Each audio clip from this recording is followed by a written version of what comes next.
point commun, c'est outre le fait que dans le transport, je connais beaucoup de gens qui sont investis, mais directement dans les aspects sportifs. C'est cette espèce de sens du collectif qui est propre aux deux activités.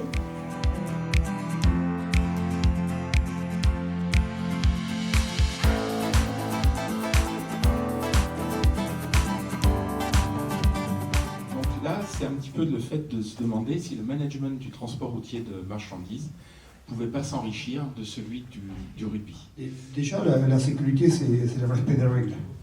Et au rugby, c'est un sport de combat, c'est un sport de contact. Et il y a de la vitesse, il y a des collisions. Le respect des règles est déterminant. Et donc, la notion de collectif me paraît être prioritaire et on est une somme d'individualité mais au service du collectif.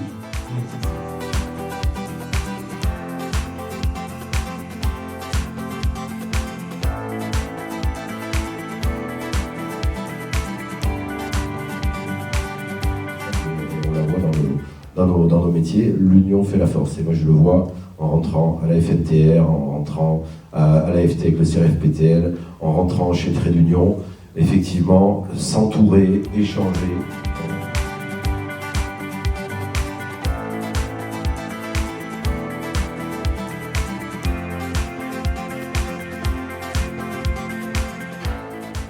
Par rapport à ce qui a été dit ce matin, je rebondirai juste sur l'unité aussi, parce qu'effectivement c'est quelque chose d'assez important, mais ça se perd au sein des entreprises, parce qu'aujourd'hui, le secteur du transport manque cruellement de conducteurs. Donc l'unité, c'est quelque chose, je pense, sur lequel il faut travailler pour réussir à faire diminuer le turnover au sein des entreprises dans lesquelles on est. Parce que le conducteur, il sait très bien que s'il claque la porte de chez nous, il y aura 10 entreprises qui vont lui ouvrir la porte de l'autre côté. Et je pense que c'est en travaillant sur ce sentiment d'unité qu'on arrivera à les conserver.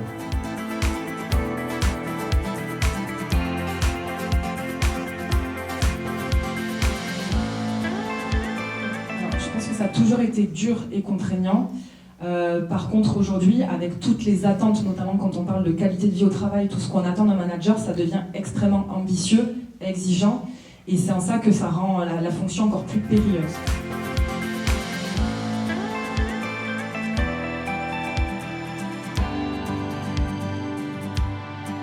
En donnant une promotion de manager à un bon technicien, ou un excellent technicien, le risque en fait, c'est de perdre un bon technicien et de gagner un mauvais manager.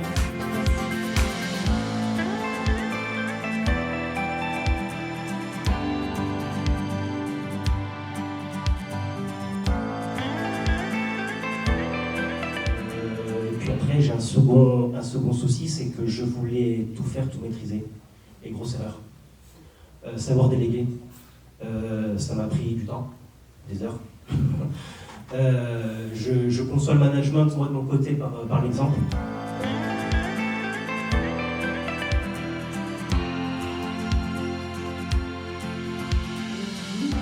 Je pense aussi qu'il y a une charge mentale qui est un terme assez à la mode, qui n'est pas forcément traité. Et c'est pour ça qu'aussi, nous, à la FNTR, on a conclu un partenariat avec l'Observatoire à Maroc.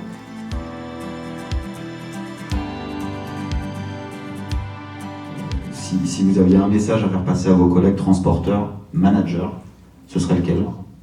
On voit bien que depuis depuis des décennies même, le transport a toujours eu des contraintes, a toujours été montré du doigt, mais on est toujours là, on a toujours besoin de nous, on aura toujours besoin de nous. Et ça, il faut bien se le mettre dans la tête, nous serons et nous sommes indispensables, quoi qu'on en dise, quoi qu'on pense.